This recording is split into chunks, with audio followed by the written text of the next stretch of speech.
প্রথমে ধন্যবাদ জানাতে চাই ওনাদেরকে। এই আয়োজনটা আমি জানি কত কঠিন একটা অবস্থার মধ্যে ওনাদের করতে হয়েছে। অর্থনৈতিক ব্যাপারটা তো আছেই, এছাড়াও আমরা জানি যে জুলাইয়ের পরে যে কোনো এক সামান্য একটা গাড়ি বা মানে যদি নষ্ট হয় ওইটাকে ওয়ার্কশপে পাঠিয়ে ঠিক করে এনে আবার এটা চালু করা কিন্তু খুব কঠিন কাজ। সো আমরা এখন গাড়ি ওয়ার্কশপ থেকে বের করে রাস্তায় চলছে। আপনারা দেখতে পাচ্ছেন যে সারা দেশ জুড়ে শিল্পকলা একাডেমির আয়োজনে প্রচুর উৎসব হচ্ছে। শুধুমাত্র যে পিঠা উৎসব তা না, মানে বাউল গান, রক মিউজিক, র্যাপ, নানা রকমের উৎসব হচ্ছে, নাটক, ফিল্ম। কদিন আগে আমাদের চলচ্চিত্র উৎসব শেষ হলো। তো এই জিনিসগুলো আমরা করছি এইটার জন্যে যে কোনো দেশের সংস্কৃতি হচ্ছে তার মুখ, তার চেহারা। ফলে আমাদের মুখটা আমরা যেরকম সেরকম দেখানোটা খুব জরুরি দরকার।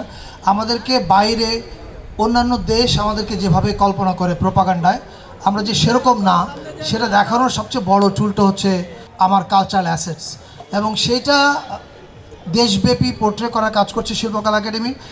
আর পিঠা উৎসব কিন্তু ওরকমই একটা কাজ, কারণ আমরা জানি যে food is a big part of our culture. আমি জানি যে এই পিঠা উৎসব সারা পৃথিবীতেই বিভিন্ন জায়গায় হয়, মানে আমাদের বাংলাদেশের ভাই বোনরা আয়োজন করে। জাতীয় পিঠা উৎসব কমিটি ভাবতে পারে যে এটা জাতীয় থেকে আন্তর্জাতিক হবে না কেন, মানে তারা একই সঙ্গে এরকম প্ল্যান করুক সামনে, আমরা থাকি বা যারাই থাকুক, যে একটা স্কেজুল থাকবে যে কবে দেশে হবে, কবে নিউ ইয়র্কে হবে, কবে লন্ডনে হবে।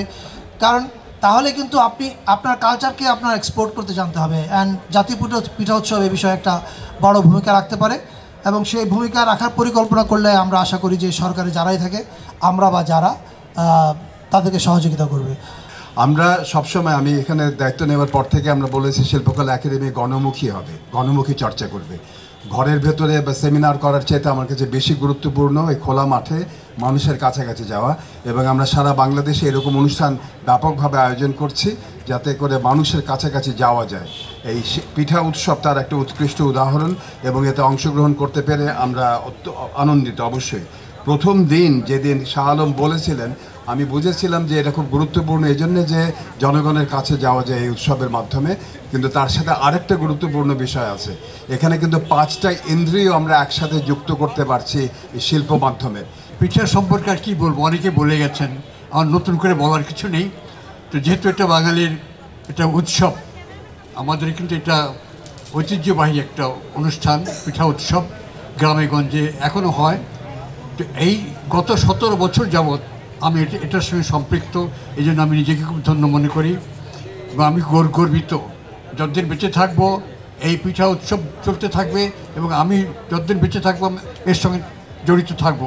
আমি খুব বেশি শিওর না যে একটা পিঠা উৎসব উদ্বোধনী অনুষ্ঠানে কি বলা যায়, তবে একটা খুব সহজভাবে যেটা আমার মনে হয়, গত 15 বছরে আমরা কিন্তু বাংলাদেশ ব্যাপী যে বিভিন্ন উৎসব পার্বণগুলো হয় সেই সংস্কৃতিটা কিন্তু অনেকখানি হারিয়ে গিয়েছিল।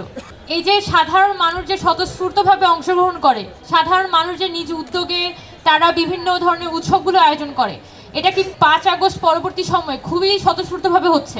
পিঠাটা বাংলাদেশের মানুষের জন্য একটা অন্য ধরনের সংস্কৃতি। পৃথিবীর কোথাও কোনো দেশে এই ধরনের পিঠা উৎসব হয় কিনা আমি জানি না, তবে আমি অনুরোধ জানাবো আজকে যারা এসেছেন, যারা অংশগ্রহণ করেছেন, তারা বিভিন্ন রকমের পিঠা নিয়ে আমাদের বাঙালি সংস্কৃতি উদাহরণ হিসাবে রেখে যাচ্ছেন।